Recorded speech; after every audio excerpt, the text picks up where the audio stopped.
अस्सलाम वालेकुम एवरीवन। आज का टॉपिक होगा हैमलेट पार्ट 2। अगर आपने पार्ट 1 नहीं देखा है तो मैं डिस्क्रिप्शन बॉक्स में उसका लिंक डाल दूंगी एंड सजेस्ट भी करूंगी कि आप वो पहले देख लें। उसमें मैंने कैरेक्टर्स भी अच्छे से डिस्कस कर लिए हैं, आपको अच्छे से समझ में आ जाएंगे। उसके बाद आप ये वीडियो वापस आके देख लीजिएगा, और अगर आपने देख लिया है तो आप इसको कंटिन्यू कर सकते हैं। बहुत लंबी कहानी है आगे की, so let's get started. Act 3 scene 1। Gertrude and Claudius, Rosencrantz and Guildenstern जो दोनों कॉर्टियर्स हैं उनके साथ हैमलेट की जो बिहेवियर है उसको डिस्कस कर रहे होते हैं। दोनों कॉर्टियर्स बोलते हैं कि वो दोनों अनेबल रहे हैमलेट के मेलैंकोली का रीज़न जानने के लिए, एंड वो दोनों प्ले के बारे में बोलते हैं जो कि हैमलेट परफॉर्म करवाना चाहता है। दोनों राजा रानी मान जाते हैं कि वो भी प्ले को देखेंगे, एंड उसके बाद दोनों कॉर्टियर्स वहाँ से निकल जाते हैं। किंग जो है, जो मतलब क्लॉडियस जो है, वो गर्ट्रूड को भी वहाँ से जाने को कहते हैं एंड कहते हैं कि उनको पोलोनियस के साथ मिलकर उन्होंने जो प्लान बनाया है उस पर वर्क करना है। पोलोनियस ओफिलिया को डायरेक्ट करते हैं कि वो लॉबी के अराउंड ही टहलती रहे। किंग एंड पोलोनियस छुप जाते हैं। हैमलेट एंटर करते हैं अपने ही थॉट में गुम। वो सोच रहे होते हैं कि उनको अपना प्लान कैंसिल कर देना चाहिए और सुसाइड करना चाहिए या फिर कुछ और। टू बी और not to be, that is the question. ये एक कोट है, आपको याद रखना है। इसी दौरान वो ओफिलिया को अपनी तरफ बढ़ते हुए देखते हैं, जो कि कुछ टोकन ऑफ लव, मतलब कुछ लव लेटर्स हाथ में पकड़ी हुई हैं, इस इरादे से कि वो हैमलेट को रिटर्न कर दें, जो कि हैमलेट ने ही कभी उनको दिए थे। ये देखकर हैमलेट को गुस्सा आ जाता है एंड वो ओफिलिया को बहुत बुरा भला बोलता है। वो ओफिलिया को कहते हैं कि उन्हें एक न्यूनरी बन जाना चाहिए, ना कि एक ब्रीडर ऑफ सिनर्स। एंड उसके बाद वो वुमेन को भी क्रिटिसाइज करते हैं जो कि अपने फेस को पेंट करती हैं, लाइक मेकअप करती हैं, ताकि वो आगे बॉयज़ को अट्रैक्ट कर सके, वो ज़्यादा खूबसूरत लग सके ऑब्वियसली। एंड उसके बाद वो जो भी मैरिज का जो भी वादा किए होते हैं ओफिलिया को, सब कुछ ठुकरा देते हैं कि उन्होंने आज तक ऐसा कुछ किया नहीं था, उन्होंने आज तक कोई लव लेटर्स वगैरह ओफिलिया को दिए नहीं थे। ये सब सुनकर ओफिलिया को बहुत बुरा लगता है एंड वो कहती हैं द नोबल माइंड, जो कि अब पागल हो चुका है। क्लॉडियस एंड पोलोनियस फिर से इमर्ज होते हैं। क्लॉडियस कहता है कि हैमलेट की मैडनेस की वजह प्यार बिल्कुल नहीं है, ये कुछ और ही है। एंड अब क्लॉडियस जो है वो हैमलेट को इंग्लैंड भेजना चाहता है ताकि अलग वातावरण की वजह से हैमलेट का मूड थोड़ा अच्छा हो जाए। एंड पोलोनियस को अभी भी यहाँ पे लगता है कि कहीं ना कहीं ओफिलिया ही उसकी मैडनेस की रीज़न हो सकती है। एंड वो किंग से रिक्वेस्ट करता है कि आफ्टर द प्ले वो गर्ट्रूड के चैम्बर में हैमलेट को भेजे। वहाँ पे पोलोनियस पहले से छुपा होगा एंड उन दोनों के बीच में क्या क्या बातें होंगी, लाइक अनसीन, वो देखने की कोशिश करेगा। Act 3 scene 2। उसी शाम कैसल हॉल में हैमलेट प्लेयर्स को समझा रहा होता है कि उसने जो पार्ट्स लिखे हैं वो उन्हें कैसे प्ले करने हैं। पोलोनियस, रोजनक्रांट्ज एंड गुल्डस्टन एंटर करते हैं। हैमलेट उनको भेजता है प्लेयर्स के पास एंड बोलता है कि प्लेयर्स को जल्दी जल्दी करने को बोलो ताकि प्ले फटाफट शुरू कर पाए। उसके बाद होराशियो एंटर करता है। हैमलेट होराशियो को बहुत ज़्यादा प्रेज करता है एंड क्लॉडियस को ऑब्जर्व करने को बोलता है जब वो प्ले देख रहा हो। एंड घोस्ट ने हैमलेट को जो कुछ भी बताया है वो सब वो होराशियो को बोल देते हैं एंड होराशियो यहाँ पे एग्री कर जाते हैं कि वो हेल्प करेंगे। ट्रम्पेट बजता है, ऑडियंस आना शुरू हो जाता है। हैमलेट होराशियो को वार्न करते हैं कि अब वो डिफरेंट बिहेव करेंगे, लाइक बहुत ज़्यादा इंसेनली। एंड अब हैमलेट पोलोनियस को पूछते हैं उनके पास्ट के बारे में, जब वो एक्टर रहा करते थे। एंड उसके बाद ओफिलिया को बहुत ज़्यादा टॉर्चर करते हैं, लाइक छेड़ते हैं बहुत ज़्यादा। प्लेयर्स एंटर करते हैं, एक छोटा सा ब्रीफ शो वो प्रेजेंट करते हैं जिसको डम शो कहा जाता है। एंड उसके बाद वो फुल प्ले भी परफॉर्म करते हैं। परफॉर्मेंस के दौरान ओफिलिया को हैमलेट कंटिन्यूसली टीज कर रहे होता है एंड सडनली क्लॉडियस उठ खड़े होते हैं एंड सब कुछ बंद करने को एंड लाइट्स ऑन करने को कहते हैं एंड वहाँ से चले जाते हैं। एंड उन्हीं के साथ साथ फिर ऑडियंस भी उनके पीछे पीछे चली जाती है। हैमलेट एंड होराशियो को लगता है कि घोस्ट वाज राइट, घोस्ट सही बोल रहे थे। एंड हैमलेट अब बहुत ज़्यादा एक्साइटेड हो जाते हैं। उसी दौरान रोजनक्रांट्ज एंड गुल्डस्टन भी आ जाते हैं ये मैसेज देने के लिए कि उनकी मदर ने उनको बुलाया है उनके चैम्बर में। रोजनक्रांट्ज फिर से हैमलेट को उनकी इलनेस की वजह पूछ लेते हैं। यहाँ पे जो हैमलेट है वो रोजनक्रांट्ज एंड गुल्डस्टन के ऊपर गुस्सा हो जाता है, बहुत ज़्यादा उन्हें सुनाने लगता है। एंड उसके बाद पोलोनियस भी आते हैं वही सेम मैसेज हैमलेट को देने के लिए। यहाँ पे हैमलेट कहते हैं कि वो थोड़ी देर बाद उनकी मदर के चैम्बर में जाएंगे एंड उससे पहले उन्हें कुछ देर अकेले में टाइम स्पेंड करना है। जब वो अकेले हैं तब वो कहते हैं कि वो उनकी मदर को कुछ हार्म नहीं करेंगे बाय एनी डैगर, बट हाँ वो जुबान से बहुत कुछ बोलेंगे उनकी मदर को। Act 3 scene 3। क्लॉडियस को एक बहुत बड़ा झटका मिला है प्ले देखने के बाद एंड अब उनको हैमलेट की मैडनेस बहुत डेंजरस लगने लगी है। वो रोजनक्रांट्ज एंड गुल्डस्टन को ऑर्डर देते हैं कि हैमलेट को वो वॉयज में लेकर जाए इंग्लैंड, एंड दोनों एग्री करते हैं एंड वहाँ से चले जाते हैं।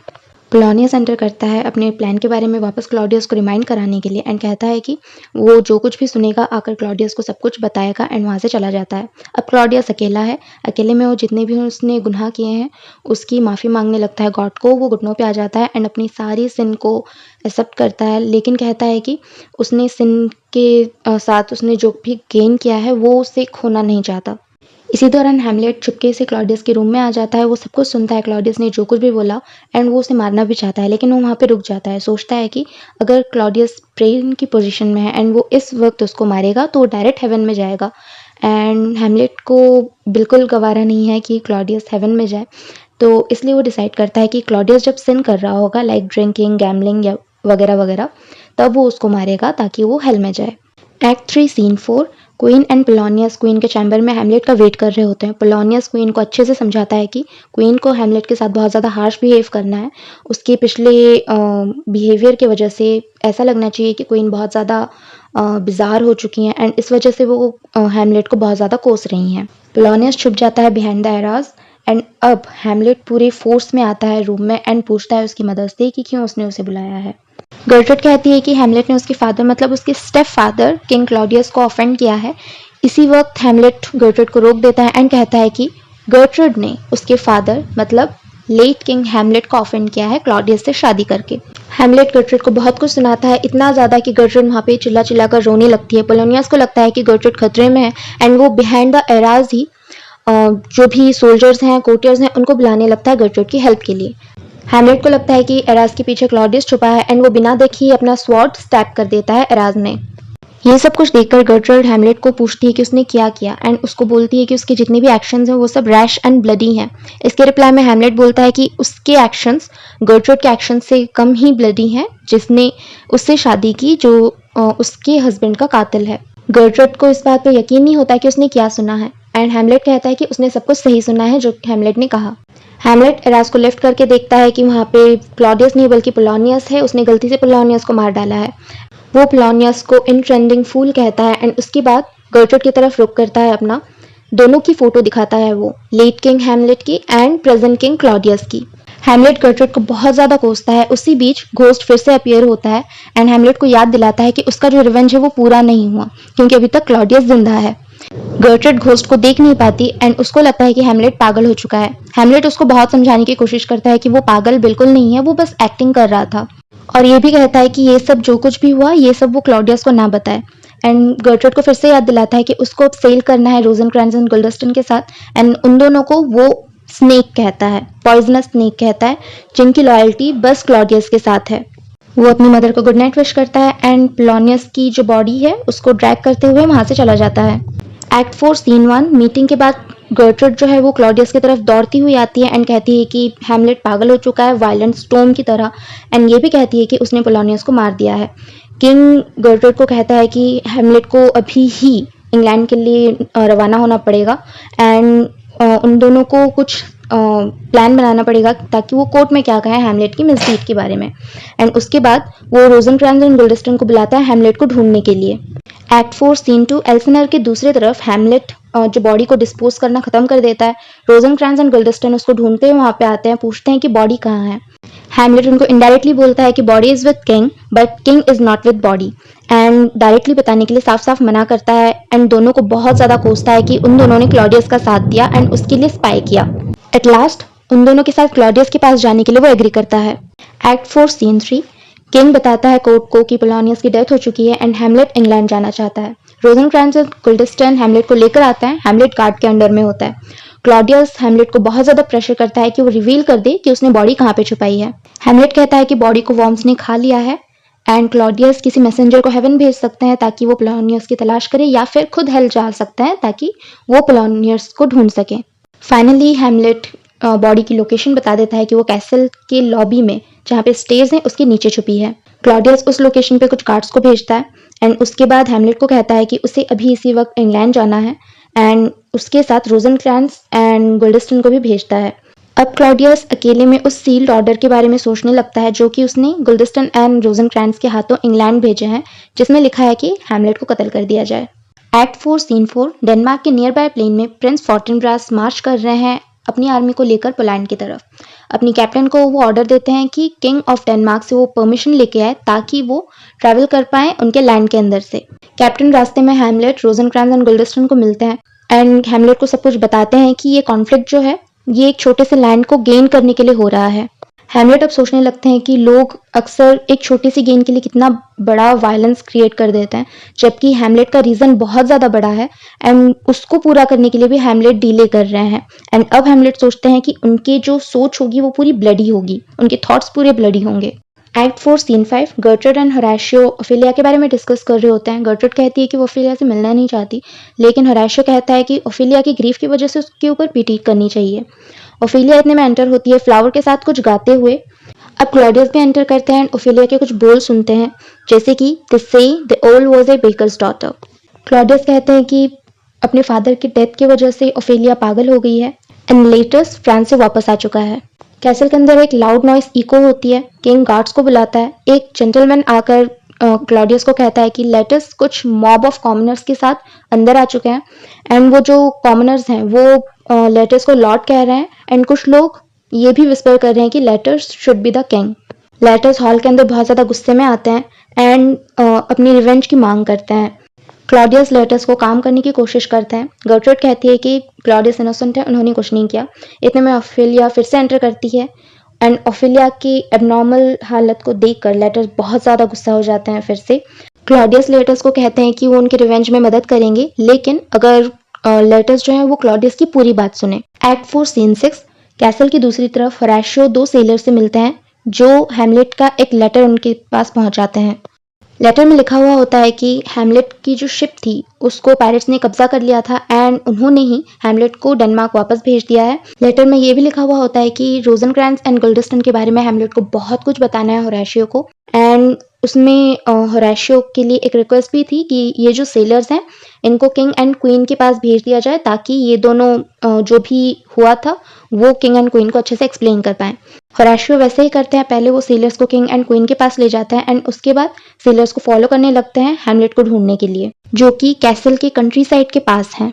एक्ट 4 सीन 7 जब होरेशियो सेलर से बात कर रहे होते हैं उसी वक्त क्लॉडियस लेटर से बात कर रहे होते हैं पोलियनियस की डेथ के बारे में। क्लॉडियस लेटर से कहते हैं कि वो इनोसेंट है एंड उन्होंने ऐसा कुछ भी नहीं किया, लेकिन उन्हें इल्ज़ाम अपने ऊपर लेना पड़ा क्योंकि हैमलेट कॉमनर्स एंड क्वीन के बहुत ज़्यादा चहेते हैं एंड वो उन दोनों में से किसी को भी उदास करना नहीं चाहते थे। इतने में एक मैसेंजर हैमलेट का लेटर लेकर आता है एंड कहता है कि हैमलेट कल रिटर्न आने वाले हैं। ये सुनकर लेटस बहुत ज़्यादा खुश होता है कि उसकी रिवेंज लेने में और डिले नहीं होगा। क्लॉडियस लेटस की रिवेंज के लिए एग्री तो करता ही है, इनफैक्ट वो इनकरेज करता है लेटस को कि वो हैमलेट को मार ही दे। क्लॉडियस ये भी इंश्योर करता है कि ये काम बहुत ही सफाई के साथ हो एंड लेटस एंड क्लॉडियस मिलकर एक प्लान बनाते हैं। क्लॉडियस लेटस से कहता है कि जस्ट बिकॉज लेटस स्वॉर्ड के मामले में बहुत अच्छा है इस वजह से हैमलेट उससे जलता है।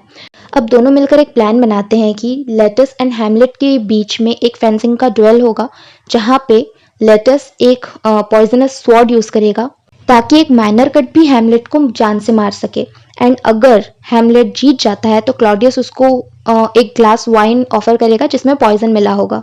गर्ट्रूड एंटर करती है एंड कहती है कि ओफेलिया ने अपनी ग्रीफ की वजह से रिवर में छलांग मारकर सुसाइड कर लिया है। लेटस ये सुनकर वहां से भागते हुए चले जाते हैं। क्लॉडियस कहते हैं कि इस बार लेटस का गुस्सा शांत नहीं किया जा सकता एंड वो गर्ट्रूड को लेटस को फॉलो करने को कहते हैं।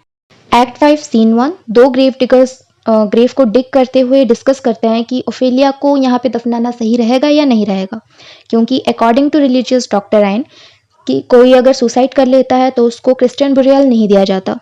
First grave digger second grave digger से कुछ रिडल्स पूछता है। हैमलेट एंड होरेशियो एंटर करते हैं एंड दूर से उन दोनों को देख रहे होते हैं। डिगर्स डिग करते हुए एक स्कल को बाहर निकाल कर रखते हैं जो कि हैमलेट देखकर सोच में पड़ जाता है। हैमलेट उन ग्रेव डिगर्स को पूछता है कि ये किसकी कब्र खोदी जा रही है, तो फर्स्ट ग्रेव डिगर पहले तो कहता है कि ये उसकी कब्र है, फिर कहता है कि ना किसी आदमी की है और ना ही किसी औरत की है, फिर आखिरी में वो बोलता है कि ये एक औरत की कब्र है जो कि मर चुकी है। हैमलेट ग्रेव डिगर को स्कल का पूछते हैं तो वो कहता है कि ये यॉरिक है, किंग हैमलेट की जेस्टर। ग्रेव डिगर हैमलेट को पहचान नहीं पाता एंड वो हैमलेट से कहता है कि वो यहाँ पे तब से काम कर रहा है जब लेट किंग हैमलेट ने एल्डर फोर्टनब्रास को बैटल में हराया था। उसी साल प्रिंस हैमलेट भी पैदा हुए थे। हैमलेट होराशियो को कहता है कि उसको यॉरिक याद है जब वो छोटा होता था। एंड अब हैमलेट ये भी सोचता है कि हर एक इंसान, चाहे वो जितना भी बड़ा हो, चाहे वो अलेक्जेंडर हो या फिर जूलियस सीजर, सबको आगे चल के मिट्टी में ही मिलना है, धूल ही बन जाना है। सडनली एक फ्यूनरल प्रोसेशन आता है लेटस, क्लॉडियस एंड गर्ट्रूड के साथ। हैमलेट को पता नहीं ये किसकी प्रोसेशन हो रही है, एंड प्रोसेशन के अकॉर्डिंग उसको लगता है कि किसी ने सुसाइड किया है। हैमलेट एंड होराशियो छुप जाते हैं। जब ओफेलिया को ग्रेव के अंदर दफनाया जा रहा होता है तब हैमलेट को रियलाइज होता है कि ये ओफेलिया है, ओफेलिया की मौत हो चुकी है। लेटस ओफेलिया को आखिरी बार गले लगाने के लिए ग्रेव के अंदर उतरता है। उसी वक्त हैमलेट भी कूद पड़ता है वहां पे, एंड दोनों के बीच ग्रेव के अंदर ही फाइट होनी शुरू हो जाती है। फाइट के बीच में ही हैमलेट लेटस को कहता है कि लेटस के जैसे 40,000 भाई भी आ जाएं तो भी वो हैमलेट की लव का मुकाबला नहीं कर सकते ओफेलिया के लिए। हैमलेट कुछ भी कर सकता है ओफेलिया के लिए, यहाँ तक कि वो जिंदा भी ओफेलिया के साथ दफन हो सकता है। लोग हैमलेट एंड लेटस को एक दूसरे से अलग करते हैं। किंग एंड क्वीन दोनों भी सबको ये कहते हैं कि हैमलेट पागल हो चुका है। हैमलेट वहां से भाग जाता है एंड होराशियो उसके पीछे पीछे चला जाता है। क्लॉडियस लेटस को याद दिलाता है कि उनका प्लान क्या है, एंड लेटस को फिलहाल काम रहना है। एक्ट 5 सीन 2 दूसरे दिन एल्सिनर कैसल में हैमलेट होराशियो को सब कुछ एक्सप्लेन करता है कि कैसे उसने सील लेटर जो थी उसको रिप्लेस कर दी उसकी मौत से, रोजनक्रैंस एंड गुल्डस्टन की मौत में। हैमलेट ये भी कहता है कि रोजनक्रैंस एंड गुल्डस्टन से उसे कोई लगाव नहीं है, लेकिन लेटस के लिए वो सॉरी फील करता है क्योंकि लेटस की हालत हैमलेट की हालत की तरह ही है। दोनों जब बात कर रहे होते हैं ऑस्रिक एंटर करता है एंड फुलिशली हैमलेट को फ्लैटर करने लगता है। हैमलेट की वो सारी बातों में एग्री करता है, चाहे वो हैमलेट एक बात बोलकर फिर पलट भी जाए, वो उसमें भी एग्री करता है। ऑस्रिक कहता है कि उसके आने की वजह थी कि उसको हैमलेट को इन्फॉर्म करना था कि किंग क्लॉडियस ने लेटस से कहा है कि अगर हैमलेट एंड लेटस के बीच में ड्यूएल होता है फेंसिंग का तो हैमलेट ही जीतेगा। अब ऑस्रिक लेटस की तारीफ करने लगता है जो कि समझ के बाहर है। एक लॉर्ड आकर हैमलेट को पूछता है कि हैमलेट तैयार है या नहीं, क्योंकि किंग एंड क्वीन बाहर उनका वेट कर रहे हैं फाइट के लिए। होराशियो के एडवाइस के अगेंस्ट जाकर हैमलेट कहता है कि वो फाइट करेगा। सब लोग हॉल की तरफ बढ़ते हैं। हैमलेट लेटस से माफी मांगता है, कहता है कि ये उसका पागलपन था, वो खुद से ऐसा बिल्कुल नहीं चाहता था। लेटस कहता है कि वो हैमलेट को माफ नहीं करेगा जब तक कि कोई होली स्पिरिट आकर उसको ये एडवाइस ना कर दे। लेकिन फिर बाद में वो कहता है कि वो हैमलेट की ऑफर ऑफ लव को एक्सेप्ट करता है। हैमलेट एंड लेटस दोनों भी अपने फॉइल्स, मतलब जो फेंसिंग स्वॉर्ड है, वो सिलेक्ट करते हैं। किंग कहते हैं कि अगर हैमलेट ने फर्स्ट या फिर सेकंड स्ट्राइक हिट किया तो वो ड्रिंक करेंगे एंड हैमलेट को भी वाइन ऑफर करेंगे जिसमें एक जेम भी होगा। मैच शुरू होता है। हैमलेट फर्स्ट स्ट्राइक कर देता है लेकिन वो वाइन ड्रिंक करने से मना कर देता है। वो दूसरी बार भी हिट करता है लेटस को। गर्ट्रूड पॉइजनस कप से ड्रिंक करना शुरू कर देती है। किंग उसे स्टॉप करने की कोशिश करता है लेकिन देर हो चुकी थी। क्लॉडियस स्लोली कहता है कि कप में पॉइजन था, लेकिन अब तो देर हो ही चुकी थी। इसी वक्त लेटस एक स्कोर हेड करता है। बैटल के दौरान दोनों के जो स्वॉर्ड हैं वो एक्सचेंज हो जाते हैं। हैमलेट को पता नहीं होता कि वो पॉइजनस स्वॉर्ड है एंड उससे लेटस को चोट पहुंच जाती है। इतने में क्वीन गिर जाती है एंड कहती है कि कप में जरूर पॉइजन रहा होगा, एंड वहीं पे मर जाती है। लेटस भी हैमलेट को कहता है कि अब वो भी मर रहा है अपने खुद के पॉइजनस स्वॉर्ड की वजह से, एंड इन दोनों पॉइजन को क्लॉडियस ने ही प्लान किया था। हैमलेट पॉइजनस स्वॉर्ड लेकर क्लॉडियस की तरफ भागता है एंड क्लॉडियस को फोर्स करता है कि वो पॉइजनस कप से ड्रिंक करे, जितना भी बचा हुआ वाइन था पूरा का पूरा ड्रिंक करे। क्लॉडियस मर जाता है एंड हैमलेट यहाँ पे होराशियो कहता है कि अब वो भी मर रहा है क्योंकि पॉइजनस स्वॉर्ड से उसको भी चोटें आई थी। Hamlet let's say forgiveness exchange करता है एंड लेटस उसके बाद मर जाता है।